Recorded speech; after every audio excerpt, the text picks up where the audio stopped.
नमस्कार दोस्तों, बिहार भी यूट्यूब चैनल में आपका एक बार फिर से बहुत बहुत स्वागत है। आपने अभी तक इस चैनल को सब्सक्राइब नहीं किए हैं तो लाल रंग का बटन दबाकर चैनल को सब्सक्राइब कर ले। हाँ दोस्तों, लाइक करना नहीं भूलेंगे क्योंकि आपके लाइक करने से ही हमारे मेहनत का फल मिलता है। तो आइए जानते हैं इस वक्त नियोजित शिक्षकों के लिए सबसे बड़ी खबर क्या आ रही है। इस वक्त नियोजित शिक्षकों के लिए सबसे बड़ी खबर आ रही है। राज्य के लाखों नियोजित शिक्षकों के लिए सबसे बड़ी खुशखबरी, 15% वेतन बढ़ोतरी को लेकर महीनों से कर रहे नियोजित शिक्षक की इंतजार की घड़ी समाप्त हो रही है। अब जल्द ही 15% बढ़े हुए वेतन के साथ एरियर एवं अन्य बचे हुए राशि भी एक मुश्त भुगतान किए जाएंगे। राज्य सरकार के द्वारा दिए गए नियोजित शिक्षकों के बढ़ोतरी पर विचार करते हुए अब महीनों दिन के बाद उम्मीद जग गई है कि उन्हें 15% यानी बढ़ा हुआ वेतन मिलने की आस जग गई है। समग्र शिक्षा अभियान के आवंटन कैबिनेट से मिली स्वीकृति। वित्तीय वर्ष 2021-22 में समग्र शिक्षा अभियान स्कीम अंतर्गत कार्यरत शिक्षकों के वेतन आदि के भुगतान हेतु केंद्रांश की राशि कम उपलब्ध होने के कारण राज्य स्कीम मद से सहायक अनुदान के अनुरूप में द्वितीय अनुपूरक अगगन के माध्यम से उपलब्धि कुल राशि 32 अरब 43 करोड़ 79 लाख रुपए की सहायता अनुदान मद में स्वीकृति एवं तत्काल 22 अरब 56 करोड़ 21 लाख 15,721 करोड़ रुपए की व्यय की विमुक्ति कर दी गई है।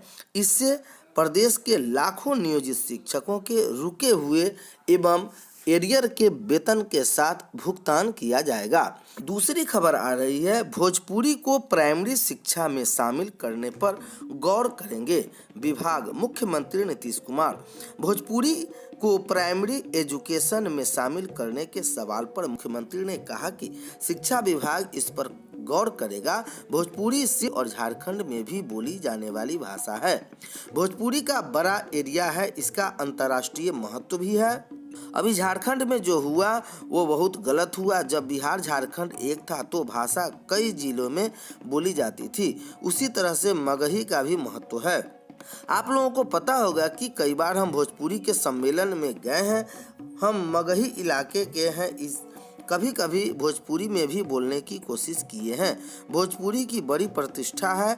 अब जिन चीज़ों के बारे में पूछ रहे हैं, शिक्षा विभाग इसको जरूर देखेगा। इसके लिए अलग से कुछ नहीं करना होगा तो हम लोग करेंगे। भाषा को महत्व मिले इसके लिए हम लोग काम करते ही रहते हैं। जब अटल बिहारी वाजपेयी आए थे उस समय भी हमने मैथिली भाषा के लिए कहा था। 1 महीने के अंदर उसे संविधान को अष्टम सूची में डाल दिया गया।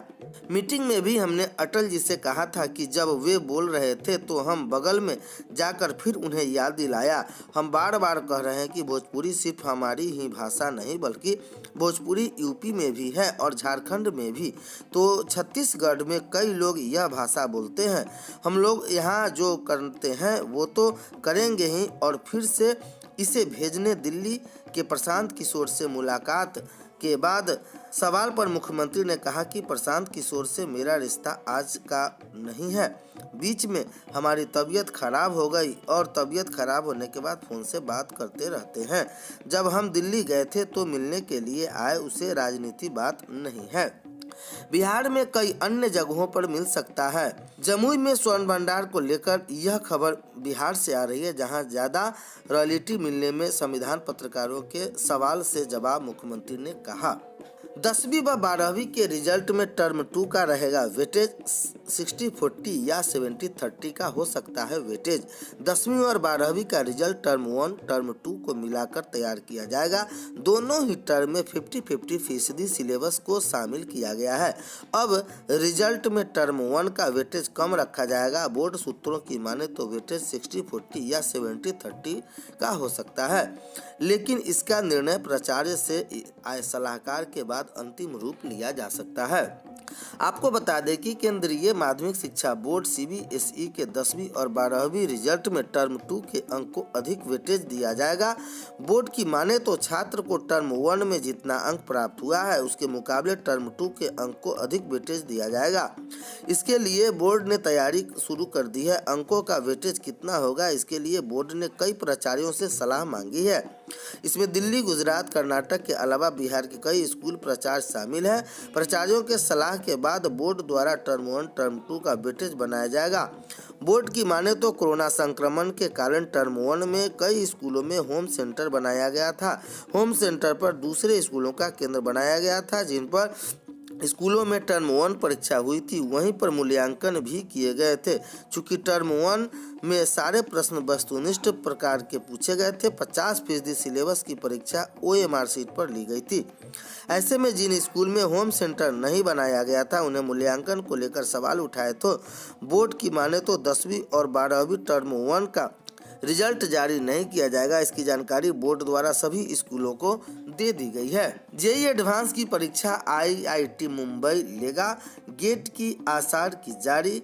ग्रेजुएट एप्टीट्यूड टेस्ट के इंजीनियरिंग गेट 2022 का आंसर की जारी कर दिया गया। IIT खड़गपुर के गेट AC.in पर आंसर की जारी की गई है। इस पर 22 से 25 फरवरी तक आपत्ति दर्ज करवा सकते हैं। आपत्ति दर्ज कराते हुए 500 रुपये का शुल्क देना होगा। फाइनल आंसर की 17 मार्च को दिया जाएगा। उम्मीदवार 21 मार्च को अपना स्कोर कार्ड डाउनलोड कर सकते हैं। 1/3 छात्रों के पास स्मार्टफोन नहीं।